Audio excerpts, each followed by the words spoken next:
அல்லாஹ்வுடைய நல்லடியார்களே, அல்லாஹ்வுடைய தூதர் ஸல்லல்லாஹு அலைஹி வஸல்லம் சொன்னார்கள், மறுமை நாளிலே ஒரு மனிதர்கள் வருவார்கள். எப்படி வருவார்கள் தெரியுமா? எங்கள் எல்லோருக்கும் பயம் வருகிற விதத்தில் இருக்கிறது இந்த ஹதீஸ். அல்லாஹ்வுடைய நல்லடியார்களே, திஹாமா என்று ஒரு மலை இருக்கிறது. மக்காவிலிருந்து மதீனாவுக்கு போகிற வழியிலே பெரிய ஒரு மலை தொடர்.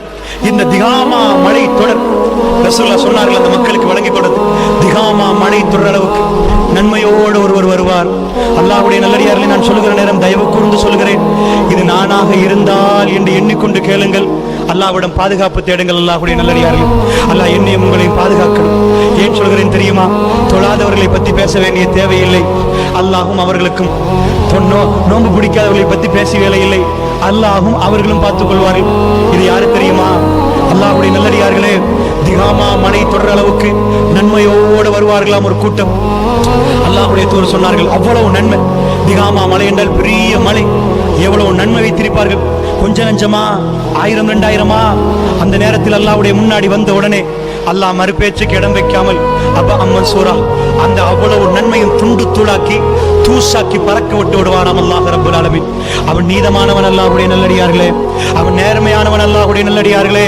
அவன் தனக்கே நீதத்தையும் நியாயத்தையும் நேர்மையும் கடமையாக்கி கொண்டவன். அந்த ரப்பல் ஆலமீன் ஒருபோதும் அநீதி செய்ய மாட்டான், ஒருபோதும் அநீதி செய்ய மாட்டான். அல்லாஹ்விடம் ஒரு அடியான் வாதிடுவான், என்ன மறுமையுடைய விசாரணையிலே, யா அல்லாஹ் எனக்கு என்ன யா அல்லாஹ் சாட்சியாளர்கள் எல்லாம் கொண்டு வந்து வைக்கிறாய், நீ இருக்கிறாய், சாட்சியாளர் கொண்டாமல் என்னை விசாரியா அல்லாஹ் என்று சொல்லுகிற நேரம், அப்படியா அல்லாஹ் எப்படியெல்லாம் அவகாசம் கொடுக்கிறான் பாருங்க. அப்படியா சாட்சியாளர்கள் எல்லாம் அனுப்பிவிட்டு, அல்யௌம நக்திமு அலா அஃப்வாஹிஹிம் வ துகல்லிமுனா ஐதீஹிம் வ தஷ்ஹது அர்ஜுலுஹும் பிமா கானூ யக்ஸிபூன். அவருடைய வாய்க்கு முசீலை கொடுத்து விட்டு கை பேச ஆரம்பிக்கும். ஒரு நாக்குத்தான் பிறண்டு பிறண்டு பேசும், கை பேசுங்கள் அல்லாஹ் சொல்லுவான். சூரா யாசின் அல்லாஹ் சொல்கிறான், அல்யௌம நக்திமு அலா அஃப்வாஹிஹிம் வ துகல்லிமுனா ஐதீஹிம். கரங்கள் எல்லாம் பேசும், யா அல்லாஹ் நான் அந்த பெண்ணை பிடித்தேன்.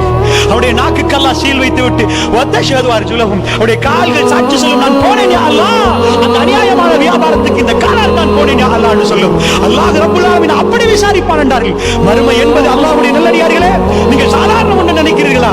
அல்லாஹ் ரப்பல் ஆலமீன் சூரியனை கொண்டு வந்து நிப்பாட்டப்படுகிற நேரம் ரசூலுல்லாஹ் சொன்னார்கள், ஒரு சிலருக்கு கணுக்கால் அளவுக்கு, ஒரு சிலருக்கு முட்டை அளவுக்கு, ஒரு சிலருக்கு வாய் அளவுக்கு என்று வாயை பிடித்து காட்டினார்கள். இந்த வாய் அளவுக்கு கால் அளவுக்கு என்றார்கள். அவ்வளவு வேர்வையில் மூழ்கி கொண்டிருக்கிற நேரம் அல்லாஹ்வுடைய சன்னிதானத்தில் விசாரணை நடக்க மாட்டார்கள். அல்லாஹ்வுடைய நல்லடியார்களை சஹாபாக்கள் பயந்து போனார்கள். எங்களுக்கெல்லாம் அந்த பயம் உருவாகிறதா? அல்லாஹ்வுடைய நல்லடியார்களே, அதனால் நன்றாக புரிந்து கொள்ளுங்கள். அந்த விசாரணை நடக்கிற நேரம் அப்படி ஒரு கூட்டம் வருவார்கள், திஹாமா மலை தொடர் அளவுக்கு நன்மை. அந்த நேரத்தில் சஹாபாக்கள் அசந்து விட்டார்கள். யா ரசூலல்லாஹ், அவர்கள் யார், அவருடைய பண்புகள் என்ன, எங்களுக்கு கொஞ்சம் சொல்லுங்கள் யா ரசூலல்லாஹ். ஏன் கேட்டார்கள்? நாமெல்லாம் இப்படி அதை சொன்னால் பண்புகள் என்ன என்ன அவருடைய அடையாளங்கள் கேட்போமா? நாங்க இல்லப்பா, அதெல்லாம் நாங்க இல்ல, நாங்க பெரிய பிரச்சாரகர்கள், நாங்க பெரிய தியாகிகள், எங்கள் அது வருமா? என்ன கேட்டார்கள்?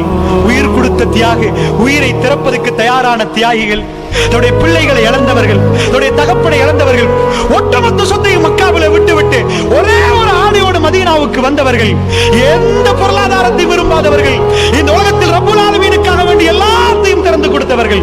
அவர்கள் கேட்டார்கள் அல்லாஹ்வுடைய தூதரிடம், யா ரசூலல்லாஹ், அவருடைய பண்புகள் என்ன யா ரசூலல்லாஹ், அவருடைய அடையாளங்கள் என்ன யா ரசூலல்லாஹ், அவையெல்லாம் எங்களுக்கு சொல்லித் தாருங்களேன், அதில் இருந்து நாம் பாதுகாப்பு பெறுவதற்கு யா ரசூலல்லாஹ். அல்லாஹ்வுடைய தூதர் என்ன சொன்னார்கள்? இன்னஹும் பிஹ்வானிக்கும், மக்களே அவர் உங்களுடைய சகோதரர்கள் என்றார்கள். அவர்கள் வேற யாரும் இல்லை, உங்களுடைய சகோதரர்கள். இன்னஹும் பிஜில்துக்கும், அவருடைய தோல் என்ன தோல் தெரியுமா? எவ்வளவு தெளிவான விளக்கம் பாருங்கள். அவர்கள் யார் தெரியுமா? உங்கள் சகோதரர்கள் என்றார்கள். அப்படினால் யார்? சகோதரர்களே, நீங்கள் பாருங்கள், அவர்கள்